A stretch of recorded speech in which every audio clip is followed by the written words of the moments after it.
Welcome to another ClimateTech podcast, interviews with the people trying to save us from ourselves. Alex Ivanenko bought a home in California after selling his last company and was floored by the 40 cent per kilowatt hour price of electricity. So he quickly set out to build HyWatts, a company that makes, as he puts it, power plants in a box using renewables to produce energy, hydrogen to store it, and zero transportation costs to use it on site. I reached Alex in Menlo Park, California. I'm Ryan Grant Little. Thanks for being here. Alex, welcome to the podcast. Hello, Ryan. Hello, everybody. So thank you that you're having me today. You're the founder of HyWatts, which is based in beautiful Berkeley, California. Your production facility is further south in San Diego. Can you talk a little bit about what HyWatts does and specifically what problem it solves? HyWatts, our mission is to create a reliable, renewable, and low-cost energy anywhere with our power plant in a box. And the problem we are solving is that we see right now rapid increase in energy demand, which caused by energy-hungry industries such as electric vehicles, data center, warehouses, and etc. And based on different reports, by 2030, by the way, the demand of energy will be as much as 50 million homes in the United States, which is the one right now is equal 1/3 of all homes in the United States at the moment. So it means that we have to create additional generation and transmission lines to satisfy that requirement, that demand. And it would cost our economy only in the United States about $2 trillion. And because you have to create additional generation, build once again transmission lines, and we think it should be a much better way. That is why we started HyWatts. Very easy. So as we electrify everything, the need for electricity, not surprisingly, goes up substantially. And so we're looking for all kinds of different ways, including kind of distributed energy, which is kind of what you're providing solutions like that. You talk about HyWatts as being, I think, a power plant in a box for off-grid and EV charging. And as someone who spends more and more time off-grid in very difficult places and relying on expensive energy solutions or energy storage solutions, like I'm lugging around these big EcoFlows and stuff like that, I wonder, who is this for? Is this for someone like me? Or is this really kind of if you're talking about a power plant, that's not necessarily something for a consumer? Ryan, if you have a couple of millions of dollars in your pocket and you're ready to build EV charging stations, of course, we will be ideal solution. But if you wanted to go like for camping, our solution it will not work for you 100% because we are like a megawatts level generation and our like average like a storage capacity, so 150 megawatt hours. Wow. So, this is a really big boy, I would say. Okay, so that's more than I need for my coffee machine and my laptop. Oh, yes. Yeah, 100%. And so how does it work? So what's special about this? I know, I've been looking into hydrogen storage solutions on the market, granted some of the kind of smaller ones. So interesting to hear that you are like power plant scale.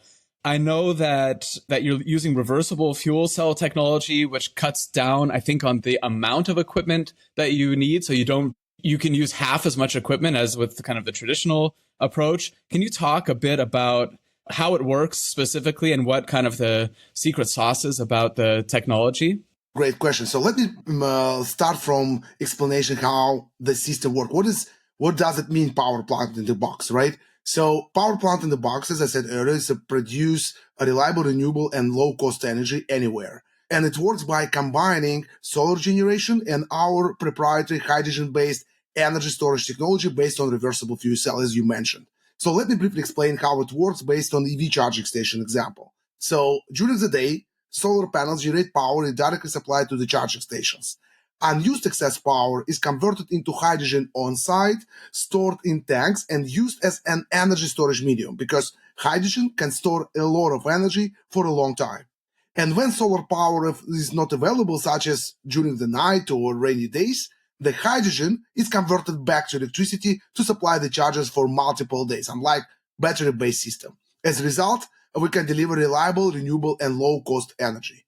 And if we're talking specifically about our hydrogen-based storage, so of course the core technology is a reversible fuel cell. And what is the secret sauce, right? So if you want to right now use hydrogen as an energy storage medium, you need to use two components, electrolyzer and fuel cell. Electrolyzer to convert electricity to hydrogen and fuel cell to convert hydrogen back to electricity later on.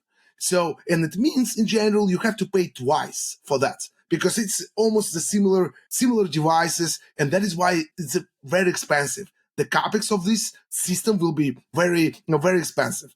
And this is, by the way, one of the reasons why you don't see a lot of implementation and deployment hydrogen technology on these specific market segments. So we found a way how to make reversible fuel cell, is where you can do both electrochemical process in one single unit. So let's imagine that this is I know that it's an audio podcast, but let's imagine this is like a cell. So from one side, it works like a electrolyzer, and from another side, the same cell works in fuel cell mode. As a result, so by default, our system will be 2 times cheaper compared to traditional system configuration. And what is our secret sauce? Is that we found a way how to make reversible fuel cell in much more reliable and efficient way compared to other reversible fuel cell reactions. Because we, of course, not inventor of reversible fuel cell, 100% not. But we found a way how to make it in much more efficient way. And as I said earlier, much more reliable. And that's actually our crucial and novel discovery in conductive polymer, which is unlock that reversible fuel cell reaction in our system. And are you protecting that? Is that a trade secret? Do you have patents? How do you protect the IP around this? I would say that's a combination. So because, investors, they required us to have like a formal patents application, but of course, bunch of technologies and in trade secrets. So because for instance, formula of polymers or formula, the specific construction of the membrane electrode assembly on the fuel cell, what is a selection material, like a sealant materials. Of course, it's on trade secret level. So, but because it's a market requirement, so we have to have some IPs formally issued and applied. That is why we have a few patents application, of course. Yeah, investors love patents, even if they don't understand always why they do. And sometimes trade secrets are much better. No, our investors who invested in the company, I would like to emphasize, they understand everything. They're really great guys. Okay. I love them. Well, you can mention them by name if you want. Yeah, sure. For instance, Alonic, it's a venture fund. It's Mark Shmulevich. So it's a build equity. So few private equity funds. So and Ronald, who is also supported and started to believe in the company from the beginning, which is as a great team. I actually, invited in our company from the beginning in terms of investments. Okay, they'll probably get a few more LinkedIn follows after this episode. No problem. So let's get back to, so if I understand correctly, the core of what you're doing is the storage, but you're doing the production as well using renewables like wind and solar, and those are probably more off the shelf, right? So you're not trying to necessarily innovate in that space, you're innovating in the storage. And so you have probably two major types of cost savings. So one is that the fuel costs are nil because you're using renewables, but also the energy transportation costs are nil because you don't have to move this from anywhere because you're producing exactly at the same site where you're storing and eventually using this as well. So that just basically leaves the capital expenditure of buying the HyWatts system. That's then the major kind of economic event here. Can you talk about the economics? You mentioned that this is kind of in the millions level and the megawatt level. So what does this look like? What do the economics look like of working with using a HyWatts system versus, and let's just say for California, using energy the traditional way and paying for energy in the traditional way? How does it stack up? So Ryan, before, I have an answer on the question. This is like a personal story, right? So I, the second time founder, my first company, High Point, so was acquired by Zero Avia. I received some cash, and actually that helped me to buy the first property in the United States in California. And I was happy about a month. So until I received my first electric bill, which is I have to pay. And I was shocked because I have to pay about 40 cents per kilowatt hour.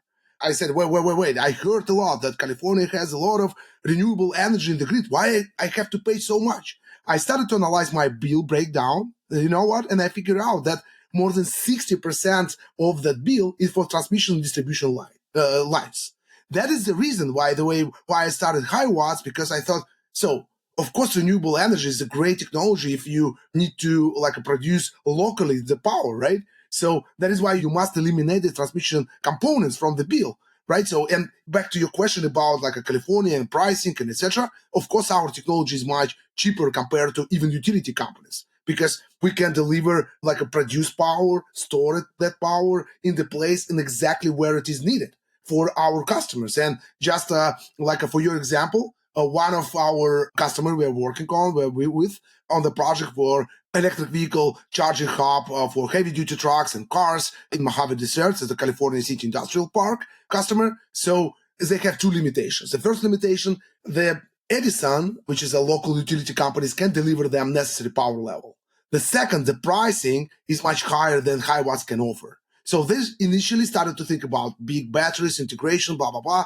And they figured out the cost of electricity will be even about 18 cents per kilowatt hour.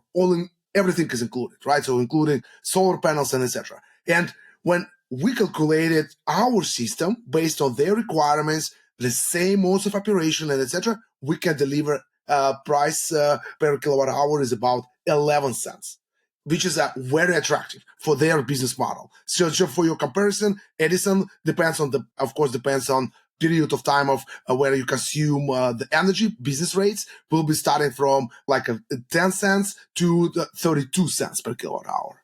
So, but we can provide like a stable electricity in the fixed price for next 25 years. So that is why we're going to sign like a power purchase agreement and fix the price per electricity for our customers. Did I answer your question? Yeah, that's great. The transmission and distribution is not just expensive in the US, but it's problematic in some other ways. My understanding is that over kind of decades, it's not been maintained properly. And there's been kind of disincentives for utilities to invest in upgrading the problem, Ryan, you go deeper like in the problem, because everybody, what you see right now on the market, that's they trying to like use standard philosophy what they used before in power generation. So for instance, when you use like a power plants based on coal or based on standard natural gas, it's built far from population, big station, like a gigawatt hour, and they build transmission lines. And they're actually trying to do the same stuff with renewable energy. They're building in the middle of nowhere huge facilities, and then after they're trying to build new distribution lines because they still wanted to locate them far from the center of population, right? And this is, I think in general, this is my opinion, I would like to emphasize, this is a general mistake. So because once again, with the feature of renewable energy like a solar or wind, you can deploy it in the exactly place where it is needed. So that is why like a previous philosophy will not work here. And that's the problem because it's not existing transmission lines, I would like to emphasize. They're building a new one and the point of connection, etc. That is why, so it's like a sort of paradox. Cheaper energy we want to have in the grid, renewable, which is the cheapest energy in the world, one of the solution. But at the same time, we have to pay more because of transmission and distribution lines. And the transmission and distribution lines are, so I mean, it's expensive. As you said, it's, could be 60% of the bill. Yeah, it's very expensive. So like, I don't remember like exact figures, but we're talking about like a few $1 million per mile of installation. And it's also at risk, right? Because a lot of it's above ground. As climate change gets worse with extreme heat, with, more tornadoes and extreme weather events, it's coming down, right? So the wires are being knocked down on a more regular basis than before. A lot of the existing stuff has not been well maintained. Some of it's been around for 100 years and hasn't, had updated metal contacts and that type of thing. So we see a lot of blackouts. We see a lot of electrical fires because of this. So there are other reasons beyond just cost, I think, to talk about, distributed energy that I think is becoming more and more clear to people who work in energy in general. Correct.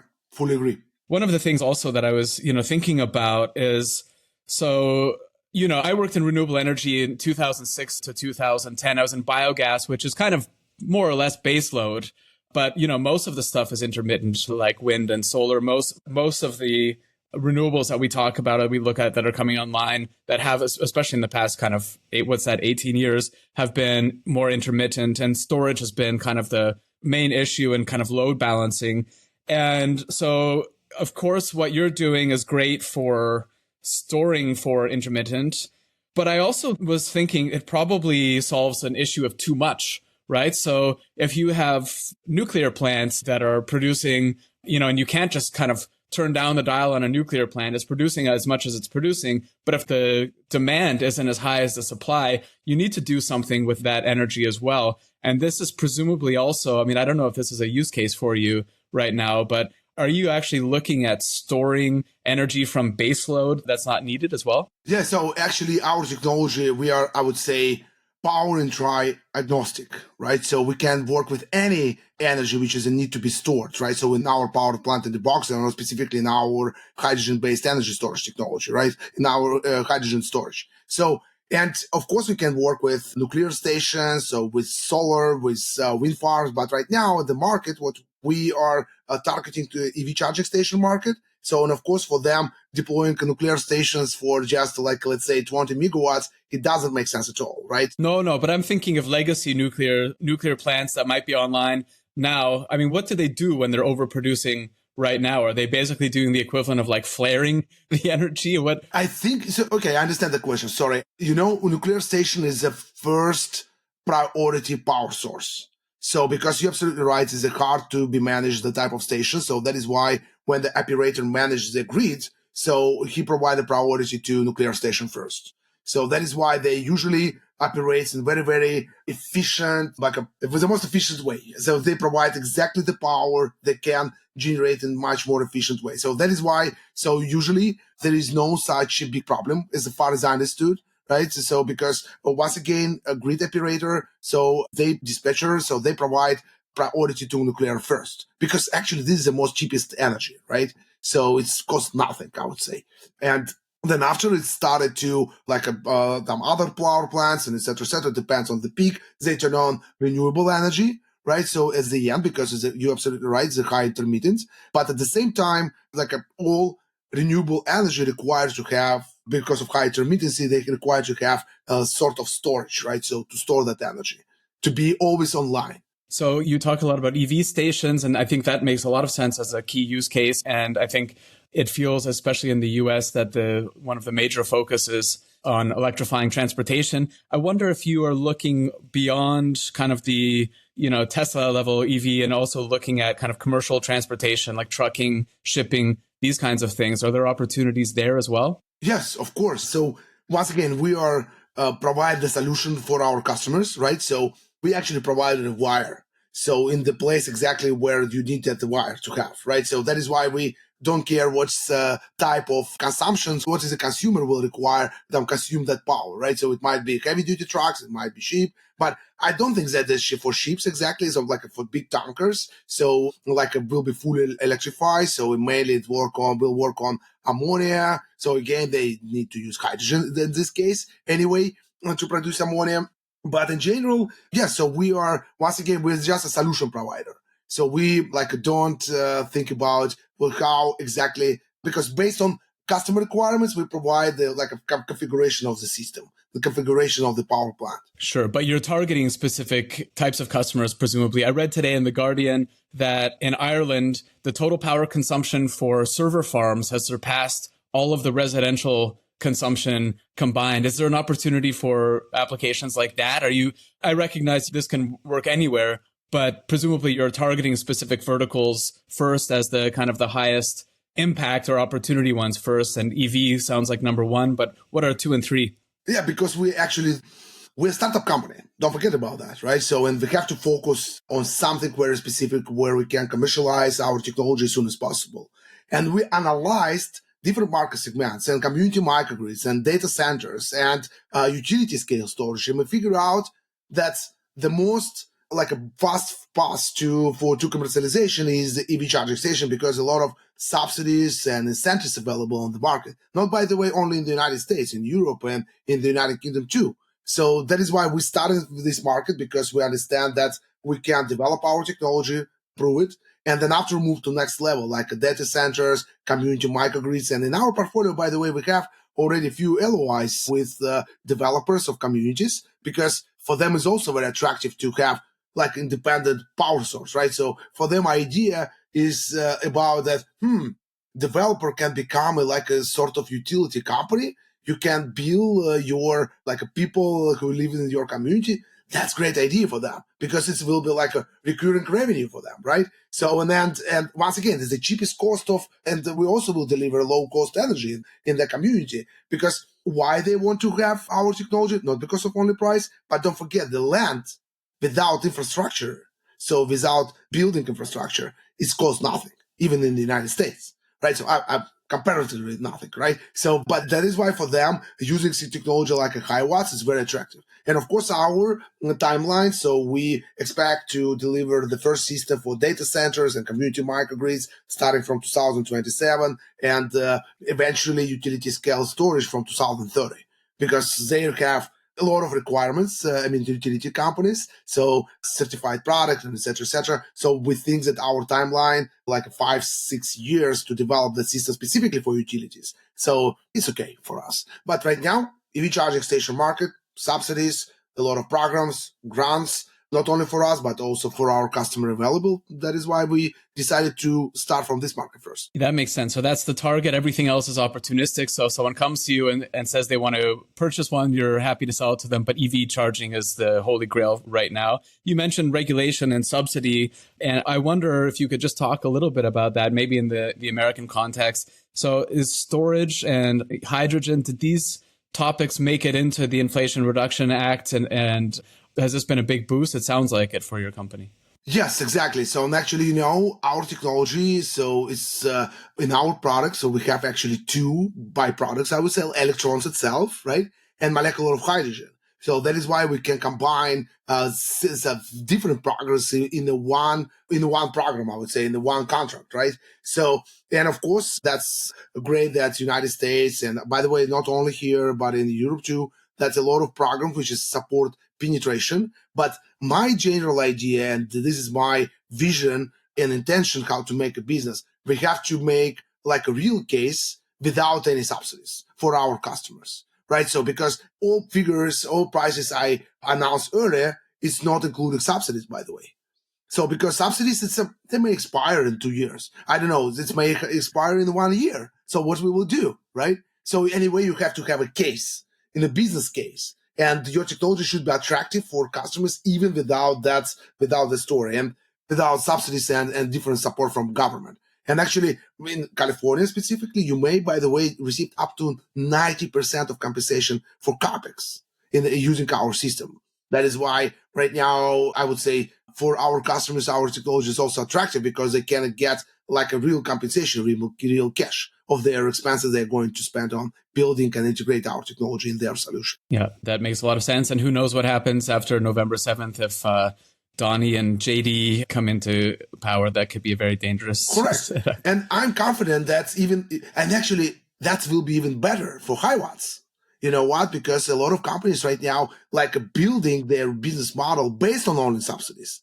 HyWatts is not integrating that. We are showing everybody, say, hey, we don't, even without subsidies, we are on the safe side, right? So you will get that without subsidies. So that is why for me, it will be boost our business. I actually think so. So because everybody will become, no, not everybody, some of companies will become bankruptcy after that, right? So because without support, how you going to be, because their business model initially was based on that support programs. HyWatts not. We're not doing the same stuff. I take your point. Well, we'll see if it boosts anything, but I take your point about that. You mentioned that this is the second hydrogen company that you founded, and the first was HighPoint, which you sold to Zero Avia, if I'm pronouncing that correctly, just 2 years ago for about $100 million. So congratulations, and that hopefully gives you some runway, and congratulations on being a homeowner in the US for the first time in California. Can you talk a little bit about what that company did and kind of how it might have been different or similar to this one? Yeah, so it's, I would say, completely different, of course. So at that time, HighPoint, so we are designed the hydrogen and develop hydrogen fuel cells for aircrafts. So when we solve the fundamental aviation problem is the weight of the system. So of course we use like a baseline technology, like a high temperature membrane technology was HyWatts, and in HighPoint are the same because we're teaming with the same suppliers like a BASF, Blue World, and etc. But in general, so HyWatts right now, we're not targeting to the weight of the system because we are solving here other fundamental problem for customers is the cost. So that is why we don't care about the weight of the system because it's a terrestrial application anyway. It's land-based, right? So, but we're using off-the-shelf components, which is already validated, certified, and actually has much lower cost if you wanted to just design a new compressor for aviation. So it's I would say, same gas, hydrogen, but completely different technologies and completely different philosophy behind that. Interesting. I like how you kind of focus on one North Star. So with HyPoint, it was weight, and with HyWatts, it's cost. And then you kind of optimize around that. That creates some real clarity kind of in the business strategy. I like that a lot. Thank you, Ryan. So you mentioned that you've got some VCs involved. So if you're 2 years old, that means you've done either a pre-seed or potentially already a seed round. I wonder what your plans are now. Are you looking at kind of a Series A, or are you doing another fundraise? Is there another fundraise in the books? Yeah, just a small corrections. The company HyWatts exists only 11 months. By the way, today is exactly 11 months when we incorporated. Okay, you took a year off to build your home. I worked for Zero. I was like a general manager in the company. So, and I found that's a bit, it's complicated to work after startups. Hard to go from founder to manager. Exactly. So this is not my path. So that is why I actually left about 70% of my earn out on the table just to start HyWatts.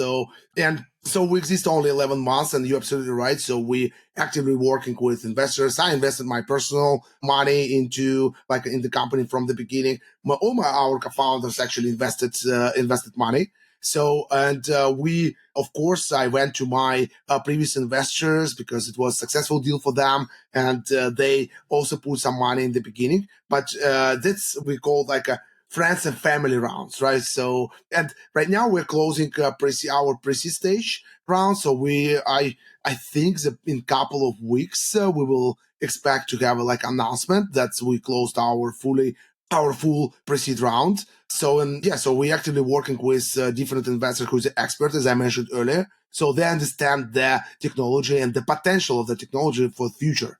So that is why they invested. Okay, so investors listening right now are going to have to probably wait until the next round to join in. No, they can reach out at any time. So, Okay. By the way, this is a funny story. So, because at HyPoint, it was like a lot of money, market was completely different. And a lot of people wanted to invest in HyPoint. And at that time, I was so stupid. And I said, no. Time to time, people, investors in HyWatts. So I don't want to do the same mistake. So everybody who wanted to put any dollar in my company, of course, I will get it. Okay, yeah, market conditions are different. Exactly.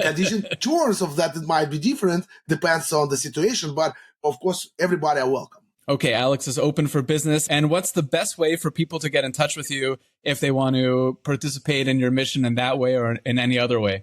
So I would recommend first of all to subscribe in our corporate LinkedIn page, HyWatts. So it's easily find in LinkedIn. So I have an open profile in LinkedIn too. So which is I prefer to communicate with people who initially request some have questions and etc. And I'm very responsive, right? So I'm happy to develop my network. So I would recommend go through LinkedIn. Yeah, okay. And I'll put all of that, as always, in show notes. I think with my episodes, it's been 54 LinkedIns and 1 Instagram. Oh, no, Instagram. So I don't remember. I think I deleted that app from my phone. That seems to be more B2C. Yeah. Alex, it's been great talking to you. It's just past midnight in Menlo Park where you are right now. So I really appreciate you staying up late for this conversation, and much appreciated. Wishing you great success with HyWatts. Thank you, Ryan. Thank you, everybody.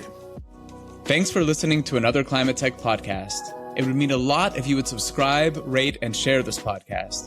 Get in touch anytime with tips and guest recommendations at hello@climatetechpod.com. Find me, Ryan Grant Little, on LinkedIn.